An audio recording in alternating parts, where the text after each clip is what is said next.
নমস্কাৰ। সৰ্বপ্ৰথমেই মই কইনাঘৰ তৰফৰ পৰা প্ৰদীপ গগৈয়ে সমূহ অসমবাসী ৰাইজক আগন্তুক বহাগ বিহু তথা ৰঙালী বিহুৰ হিয়াভৰা শুভেচ্ছা জ্ঞাপন কৰিলোঁ। মই যোৰহাটৰ পৰা আপোনালোকক দেখুৱাই আছোঁ অসমীয়া গহনাৰ বিপণী। কইনাঘৰে যোৱাবাৰৰ দৰে এইবাৰো যথেষ্ট সংখ্যক নতুন গহনা লগতে নতুন নতুন ডিজাইনৰ গহনা আপোনালোকলৈ আগবঢ়াই লৈ আহিছে।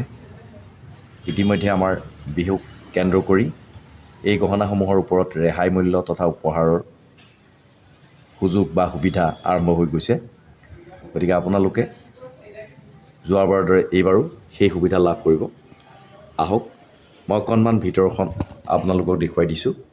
ইয়াতে খুব ধুনীয়া ধুনীয়া ষ্ট'নৰ গহনা আছে, ষ্ট'নৰ গলপতা আছে, ঠিক তেনেধৰণে জাপি ছেট আছে, গামখাৰু, মুঠিখাৰু, জোনবিৰি, দুগদুগী, ঢোলবিৰি, জাপি, হেণ্ডপতা ছেট, জেঠিনেজীয়া, লগতে ষ্ট'নৰ পাটখাৰু, যথেষ্ট সংখ্যক নতুন ডিজাইনৰ গহনা আমাৰ যোৰহাটৰ শ্ব'ৰুমত ইতিমধ্যে উপলব্ধ হৈছে।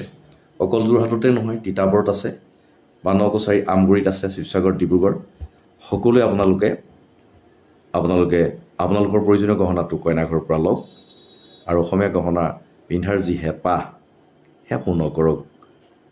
আমি যিমান পাৰোঁ এইবাৰো নতুন গহনা, নতুন ডিজাইনৰ গহনা সুলভ মূল্যত আপোনালোকলৈ প্ৰেৰণ কৰিবৰ কাৰণে আমি চেষ্টা কৰিম। যোৱাবাৰৰ দৰে এইবাৰো আপোনালোকে আমাক সহায় সহযোগিতা আগবঢ়ালে আমি নথৈ সুখী হ'ম। আপোনালোকৰ সহায় সহযোগিতা উপস্থিতি আমাৰ সফলতাৰ মাপকাঠি। এই অনুষ্ঠানটোৰ পক্ষে সকলোকে পুনৰ কইনাঘৰলৈ উষ্ম আদৰণি জনালোঁ, লগতে আগন্তুক ৰঙালী বিহুৰ হিয়াভৰা শুভেচ্ছা আগতীয়াকৈ প্ৰেৰণ কৰিলোঁ। ধন্যবাদ। আপোনালোকৰ উপস্থিতি আমি একান্তই কামনা কৰিলোঁ। পুনৰবাৰ সকলোলৈকে ধন্যবাদ জ্ঞাপন কৰিলোঁ।